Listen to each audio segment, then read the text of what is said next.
আসসালামু আলাইকুম এভরিওয়ান।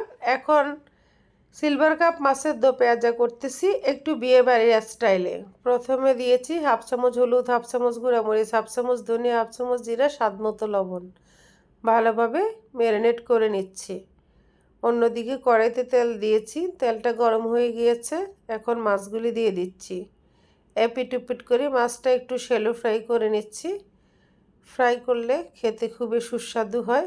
অন্যদিকে আমি কিছু পেঁয়াজ কুচি করে নিচ্ছি, সাথে আদা রসুন পেস্ট, কাঁচামরিচ, ধনিয়া পাতা কুচি সব কিছু রেডি করছি।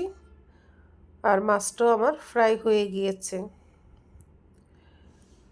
এইভাবে মাছ রান্না করলে খেতে হেভি টেস্টি লাগে। বন্ধুরা ট্রাই করতে পারো, ইনশাল্লাহ হতাশ হবে না।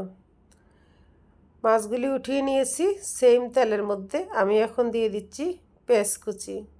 পেঁয়াজটাকে কিছুক্ষণ নেড়ে চেড়ে তারপর আমি দিয়ে দিচ্ছি আদা রসুন পেস্ট।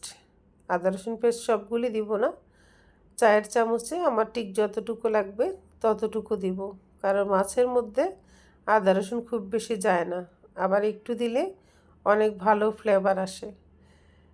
পেঁয়াজ কুচি দিতে হবে বিষয়টা কিন্তু তা না, ইচ্ছে করলে পেঁয়াজকে ব্লেন্ড করিয়ে দেওয়া যেতে পারে, তাতে আরও ভালো লাগবে। যেহেতু মাছটাতে খুব হালকা মশলা হবে, সেই জন্য মাছটা যে আমি ম্যারিনেট করেছিলাম ওই ম্যারিনেট করা মশলাটা আমি দিয়েছি। টমেটো বাসায় নেই তাই একটু টমেটো সস দিয়ে দিয়েছি, সাথে আমি একটা তেজপাতাও দিয়েছি।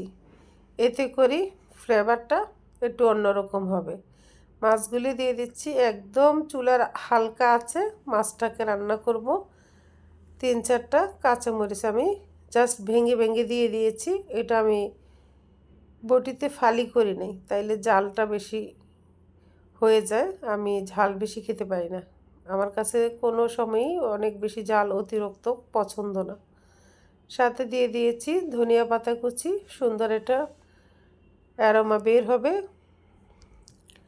আমার সিলভার কাপ মাছের দো পেঁয়াজা ডান।